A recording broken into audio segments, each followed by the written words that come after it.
해군이 2033년에 바다위 군사기지 역할을 하는 경항공모함을 전력화하기로 했다. 15일 해군은 충남 계룡시 계룡대에서 열린 해군본부, 해병대 사령부 등에 대한 국회 국방위원회 국정감사 업무 보고에서 사업비는 총 2조 원을 투입해 경항공모함을 도입할 예정으로 한국국방연구원 주관으로 전력 소요 검증 절차가 진행 중이라고 밝혔다. 해군은 이날 경항모의 만재 배수량을 4만 톤으로 공식화했다. 수직이 착륙 전투기 20여 대를 비롯해 대함유도탄, 방어유도탄, 어뢰대 항체계 등 방어무기가 탑재될 것으로 알려졌다. 해군은 또 대북 우위 전력을 상시 배치하고 탄력적으로 운용하겠다며 북한의 경비정과 어선의 서해 북방 한계선 침범 도발에 대비해 감시를 강화하고 대응태세를 유지하겠다고 밝혔다. 한편 해병대 사령부는 미래 전방위 안보 위협에 대비해 입체 고속 상륙작전, 신속 대응작전, 전략도서방위 등 다양한 임무 수행이 가능한 공직이동 해병대를 건설하겠다고 밝혔다. 울릉도의 경우 중대급 순환훈련 및 중장기적 울릉부대 창설을 추진하는 한편 서북 도서용, 4단 정찰용 무인정찰기 확보 계획도 전했다.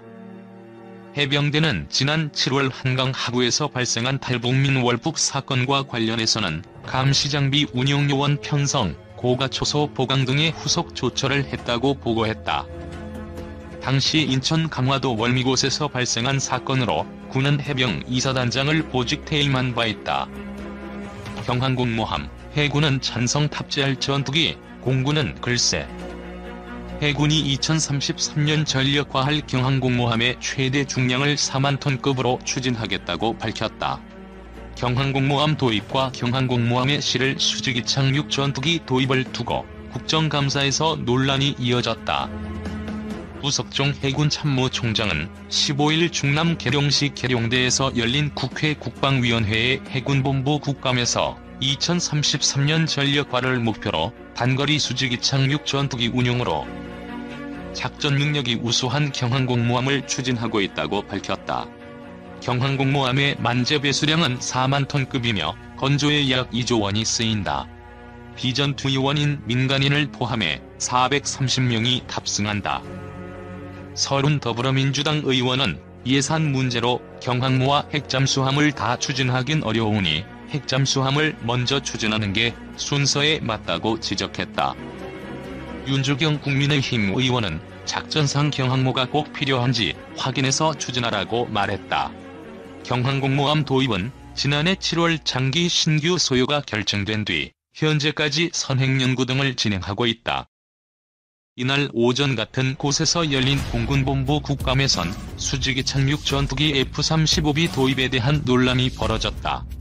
한기호 국민의힘 의원은 F-35B는 40대를 도입하기로 한 F-35A에 비해 전투 행동 반경과 기동성이 뒤떨어지고 단가도 비싸다며 F-35B 도입 검토를 결정한 것이 부끄럽지 않냐고 말했다. 윤주경 의원은 수직이 착륙기로 인해 가판이 손상되는 등 단점을 지적했다. 이성용 공군참모총장은 아직 도입을 검토하는 단계라며 기종은 추후 정해질 예정이라고 했다. 한편 서해 북측 해역에서 해양수산부 공무원이 실종됐던 지난달 21일 당시 북한군이 북방 한계선 인근에 있던 해군 함정에 우리 해역에 올라오지 말라고 국제상선 공통망으로 통보했던 것으로 나타났다. 해군 측도 우리 해역에서 정당한 활동을 하고 있다고 통보했다. 해군 측은 NLL에서 흔히 발생하는 일로 공무원 실종과 관련한 내용은 없었다고 밝혔다. 우리는 왜 국산 항공모함을 꿈꾸나? 14일 오후 부산 영도구 한진중공업 영도조선소에서 진수식을 앞둔 독도함급 대형 수송함 입원함인 마라도함의 모습. 해군이 수건 사업으로 여겼던 경항공모함 건조 사업이 탄력을 받게 됐습니다. 지난 12일 박한기 합참의장과 육해공군 총장, 해병대 사령관이 참석한 합동참모회의에서 군은 이 사업을 장기 소유 사업으로 추진하기로 결정했습니다. 군에 따르면 가칭 백령도함으로 불리는 대형 수송함 2는 만재 배수량 3만 톤급으로 경항모급으로 추진될 전망입니다. 일반적으로 항공모함은 7만 톤 이상을 대형항모, 4만 톤 이상 7만 톤 미만을 중형항모, 4만 톤 미만을 경항모로 분류합니다. 이에 따라 백령도함은 만재 배수량 1만 9천 톤급 수송함인 독도함과 마라도함보다 1만 톤 이상 커질 전망입니다.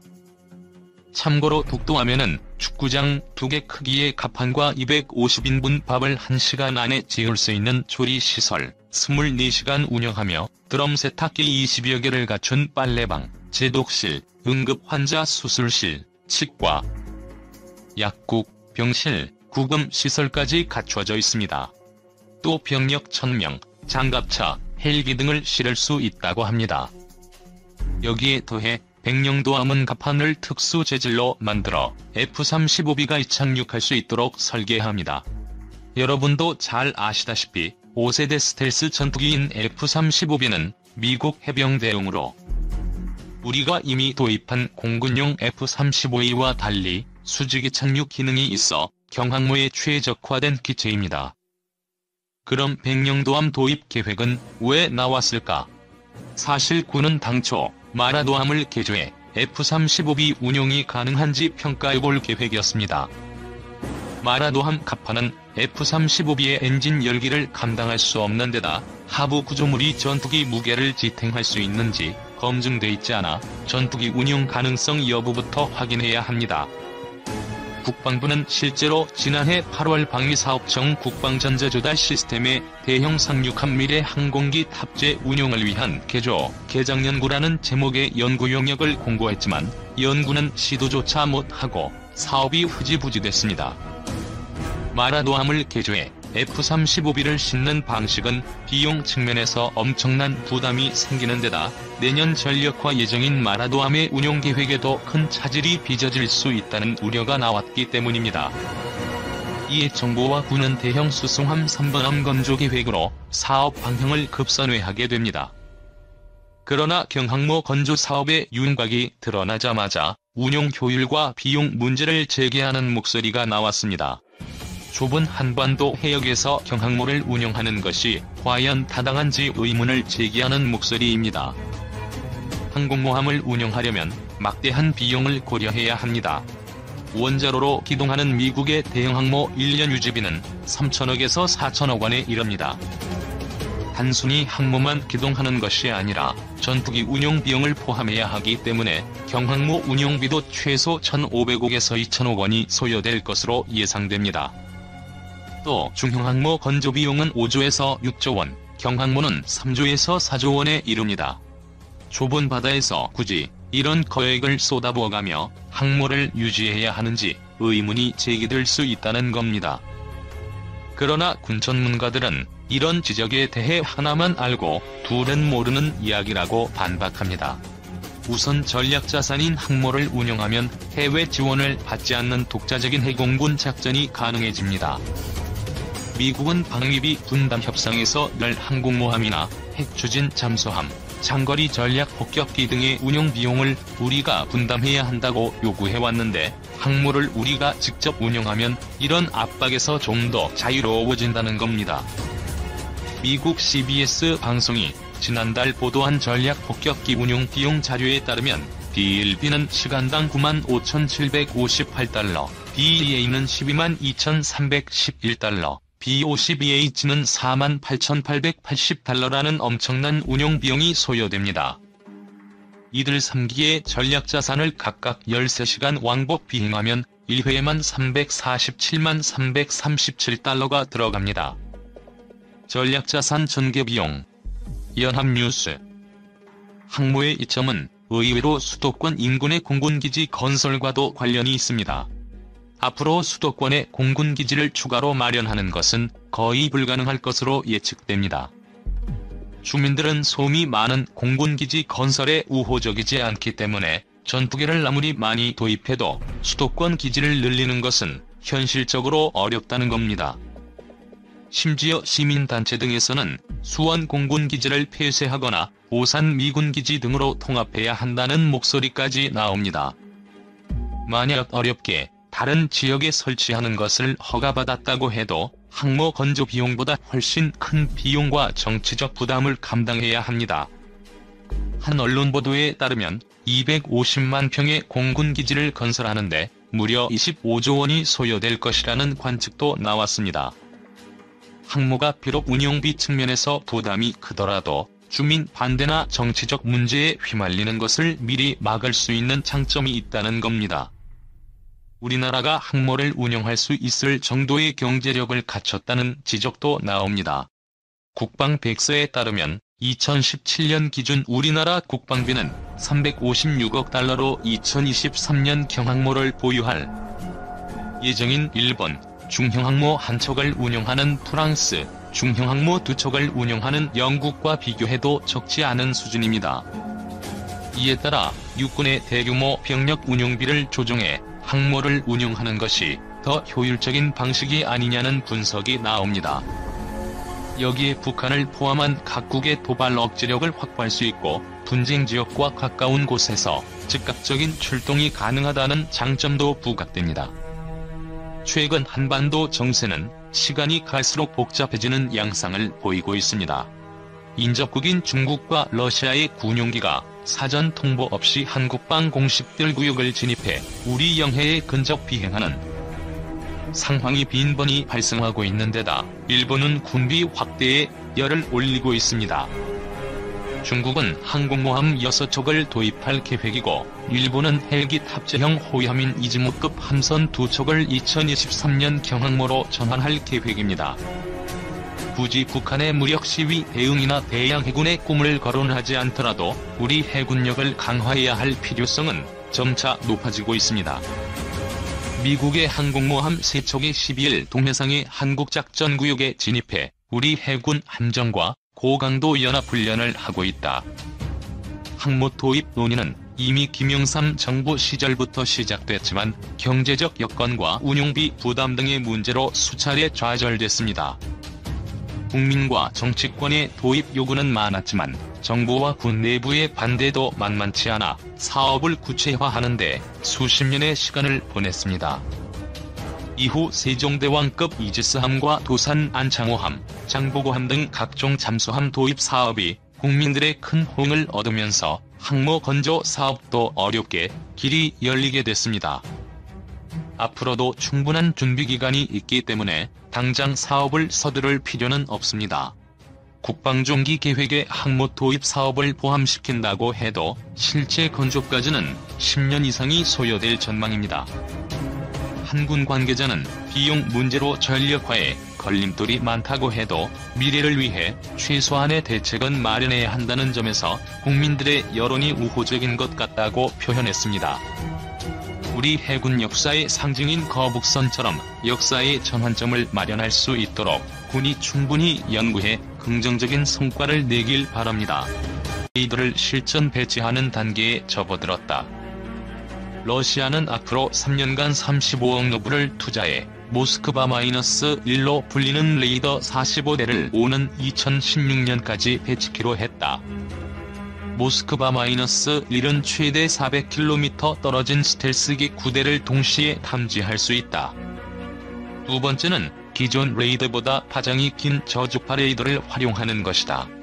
이 레이더의 파장은 1에서 2m 정도다. 송신기와 수신기를 분리해 탐지하는 방식, 다양한 대역의 레이더를 함께 운용해 찾아내는 방식도 있다. 러시아는 VHF 대역, L 대역, X 대역 등 3개 대역의 레이더를 연동해 스텔스기를 잡는 방식도 개발하고 있다. 우리나라도 2020년대 중반까지 스텔스기 탐지 레이더를 개발해 도입할 계획이다. 공군은 지난해 10월 국정감사에서 공군에서 2011년 7월 스텔스기 탐지 레이더 관련 소요 요청을 했고 합동참모본부는 지난해 11월에 장기 소요로 결정했다고 공개했다. 군 관계자는 국방과학연구소 등에서 국산 스텔스기 탐지 레이더를 개발 중인데 이 레이더를 국내 연구 개발로 도입할지 혹은 해외 구매로 할지는 앞으로 국내 기술력을 검토한 뒤 결정할 계획이라고 말했다. 김관진 국방장관은 지난해 9월 국회 국방위에서 전문가들은 4에서 5년 내 스텔스기 탐지 레이더가 개발될 것으로 본다고 말했다. 일본도 스텔스기 탐지 레이더 개발에 나섰다. 일본은 올 들어 차량에 탑재해 일본 각지에서 수시로 가동할 수 있는 이동형 스텔스기 탐지 레이더 개발에 본격 착수했다. 일본 방위성은 이를 위해 2014년도 예산안에 37억엔을 배정했다. 일본 도쿄신문은 당분간 중국 영공이 가까운 남서제도의 오키나와현과 미야코지마 등에 있는 기존 레이더 기지를 보강하는 형태로 운영하는 방안을 방위성이 검토하고 있다고 보도했다. 한국형 미사일 방어체계의 미 MD체제 편입에 대한 논란이 일부에서 거론되고 있다. 미사일 방어 조기 경보 체계를 미국과 공유하는 것은 사실이나 KAMD는 미국의 MD와 근본적으로 다르다는 것이 국방부 입장이다. KAMD에 대해 알아본다. 미 MD 체계는 본토 방어를 위한 다층 방어 체계로 한국이 추진하는 종말 단계와는 근본적으로 달라. KAMD는 한반도를 보호하기 위한 체계이며 한반도의 지리적 특성을 고려한 하층 방어 위주의 방어 체계다. 작전 통제소와 조기 경보 레이더 그리고 미사일을 요격하는 패트리어트 미사일 등이 핵심 구성 요소로 요격 과정은 다음과 같다. 미사일이 발사되면 먼저 미조기 경보 위성이 탐지한다. 탐지는 발사 후 대략 40초 이후에 가능하다.